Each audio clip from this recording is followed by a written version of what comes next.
Здравствуйте, это «Актуальное интервью». Я Андрей Погорелов. И мы обсуждаем актуальные вопросы и события. Сегодня гость нашей студии, министр архитектуры и строительного комплекса Республики Вера Кузакова. А говорить мы будем о новых механизмах расселения граждан из аварийного и ветхого жилья. Вера Алексеевна, здравствуйте. Рада вас приветствовать вас в нашей студии. С этого года в Якутии будет начат пилотный проект по переселению граждан из аварийного и ветхого жилья. Несмотря на то, что федеральная программа, первый этап, можно так сказать, завершился, и завершился он достаточно успешно, все равно еще необходимо большое количество граждан переселить. Вот новый пилотный проект будет работать вместо действующей федеральной программы. Вот расскажите о нем. Новый пилотный проект, так называемый, это продолжение той программы, которая у нас осуществляла. Надо отметить, что на территории республики у нас программа переселения работает с 2008 года. А действующая программа, которая находится на стадии завершения уже, она была рассчитана на 13-17 годы. За этот период немало проведено работы. Что касается пилотного проекта, в этом году это не сколько пилотный, это может быть переходный и начало для того, чтобы приступить к большому объему работ. На сегодняшний день сформирован реестр аварийных жилых домов. В него входит уже 4066 многоквартирных жилых домов, в которых проживают почти 5 миллионов тысяч граждан, и общий объем составляет 1 миллион 345 тысяч квадратных метров. Так вот, в этом году в бюджете предусмотрены 500 миллионов для того, чтобы продолжить программу.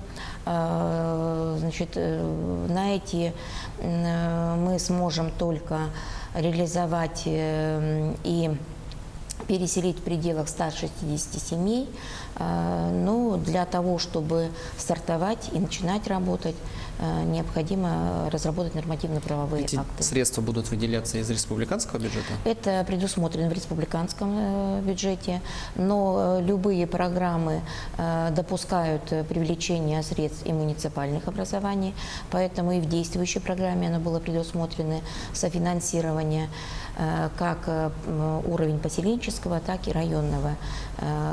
Поэтому мы допускаем о том, что муниципальное образование, и говорим с ними о том, что они бы предусмотрели в бюджете для того, чтобы включиться в эту пилотную программу. Вера Алексеевна, вы уже сказали, сколько средств заложено на данный момент. А когда начнется реализация проекта? Реализация проекта начнется после того, как будут приняты все нормативные правовые акты. На сегодняшний день нами подготовлен проект постановления. Это подбор муниципальных образований для участников программы. То есть критерии, механизмы и для подбора муниципальных образований, которые будут участвовать в пилотном проекте. Для этого необходимо еще разработать ряд нормативных правовых актов. Я думаю, что в первом полугодии этого года будут все подготовлены, все нормативно и приняты. Ну вот как раз таки о критериях участия в программе. Вот расскажите о них, по какому принципу вообще все это будет происходить? Ну, мы понимаем о том, что эти средства мы должны освоить в этом году, до 20 декабря этого года. Также мы понимаем о том, что рисковать очень опасно, поскольку застройщики не все добросовестны, надо признать. Это как и по договорам долевого участия, так и определилось ряд застройщиков при реализации программы переселения. Поэтому мы даем критериям о том, что в муниципальное образование будут участвовать те, у которых есть квартиры, это вторичное жилье, это новые построенные квартиры, которые не реализованы застройщиками. Поэтому мы предпочтение отдаем этой категории, поскольку эти дома уже построены по проектам, который прошел экспертизу и в какой-то степени гарантируют качество этих домов и квартир. Ира Алексеевна, ну можно сказать, что часть какая-то граждан все-таки в этом году переселится в новые квартиры? Я уже сказала, 160. 160. 160 помещений. 160 квартир. помещений готовится. Но это в пределах более 300 граждан, которые будут То есть, в переселены. принципе, программа не ставит своей задачей в этом году все сделать, как вы уже сказали. Главное, чтобы это соответствовало всем нормам и требованиям. В первую очередь, чтобы это все соответствовало федеральному законодательству, бюджетному законодательству, в первую очередь, потому что средства из республиканские. Вот если остановиться более подробно на реестре домов, вы уже сказали, что он в принципе есть, там более 4000, и озвучили цифры людей, которые нуждаются в переселении. Если более остановиться, может быть, на городах нашей республики, какие города по большей степени нуждаются в переселении? Ну вот в действующей нашей программе, которая была реализована в 2013-2017 годы, это основные города были Нерингринский район, город Нерингри и город Якутск. То на сегодняшний день лидером является город Алдан, Алданский район.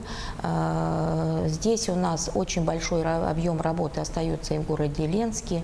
Это город Мирный, потому что там большую работу проводит и компания, и проводила эту работу по переселению.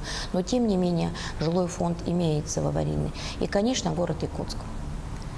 Это основные города, по которым надо работать. Ну и у нас еще город Покровск, надо тоже отметить.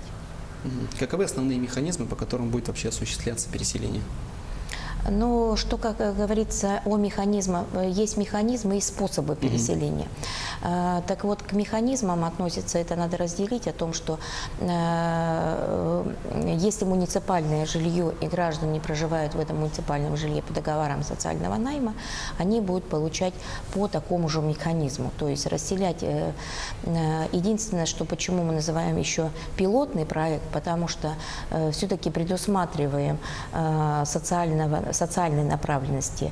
Вот по договорам социального найма мы будем предоставлять не квадрат в квадрат, как в действующей программе, а будем предоставлять по учету, по учетной необходимости, то есть позволить решить гражданам и социальные вопросы.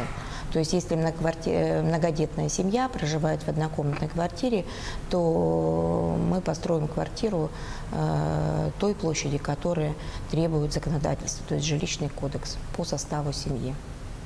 Ну, насколько мне известно, собственник может и согласиться на денежную компенсацию вообще, да? Как будет определяться сумма возмещения? Здесь не сколько надо говорить, он согласится, не согласится. Дело в том, что жилищный кодекс, 32 статья, она предусматривает и обязывает и субъекты, и Российской Федерации, и муниципальное образование следовать этому закону. Дело в том, что если собственник квартиры, значит, если аварийный жилой дом признан аварийным, подлежащий сносу, то муниципальные образования должны выполнить эту задачу. Поэтому в этих домах квартиры будут у собственников изыматься и компенсацию, производить компенсацию. То есть выплату той стоимости, которая, ну или рыночная стоимость, или которая будет оценена риэлторами. Но это не означает, что гражданам будет выплачено и не предоставлено жилье. В любом случае, по каждому случаю с гражданином будем работать. Это определять, во-первых, их возможность приобретения нового жилья. Также мы будем работать в части наличия у них другого помещения, которое, возможно, в котором он может проживать и так далее. Поэтому вот эта программа, она нас заставляет посмотреть на жилой фонд совершенно с другой стороны. Поэтому у нас не будет строительства просто, кажется, домов. Скорее всего, обозначатся и арендные жилые дома, и договора социального использования. То, что мы на сегодняшний день не имеем на территории республики, а законодательство это прописывает. Ну и, конечно, муниципальное жилье. Но надо сказать, что развитие вот этого арендного социального использования, использования муниципального жилья, это как раз ложится нагрузка на муниципальные, потому что они должны вести, их будет зона ответственности за сохранность жилого фонда и определить его управление. То есть и способ управления, это управляющая компания, возможно, и так далее.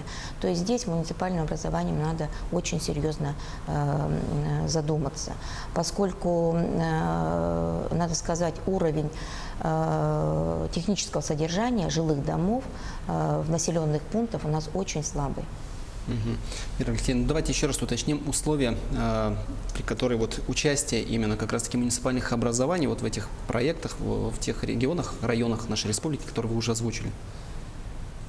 Ну, возвращаемся, будем говорить так, к критериям конкурса.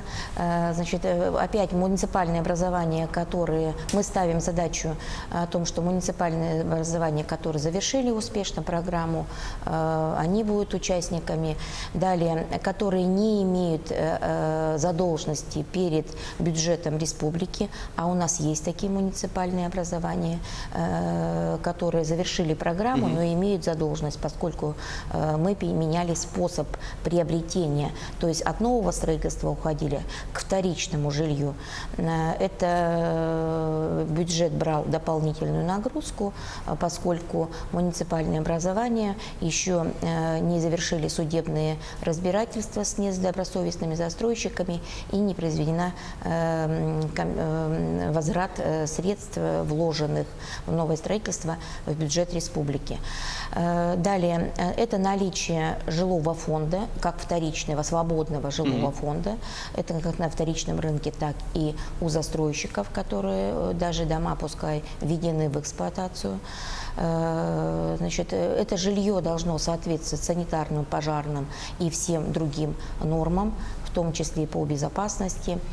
Вот такие критерии. Вера Алексеевна, ну если очень коротко, все-таки вот у многих интересует вопрос, когда продолжит свою работу федеральная программа. Федеральная программа, значит, продолжит с января 2019 года. Хочу сказать о том, что Владимир Владимирович Путин неоднократно говорил о том, что программа должна быть действовать на постоянной основе. В послании, правда, вот о переселении ничего не сказано, но тем не менее вчера состоялся ВКС заместителем министра Российской Федерации Чибис, и как раз совещание он начал по программе переселения с 2019 года. Вера Алексеевна, большое вам спасибо за участие в нашей передаче. Я напоминаю, вы смотрели актуальное интервью. У нас был в гостях министр архитектуры и строительного комплекса Республики Вера Кузакова.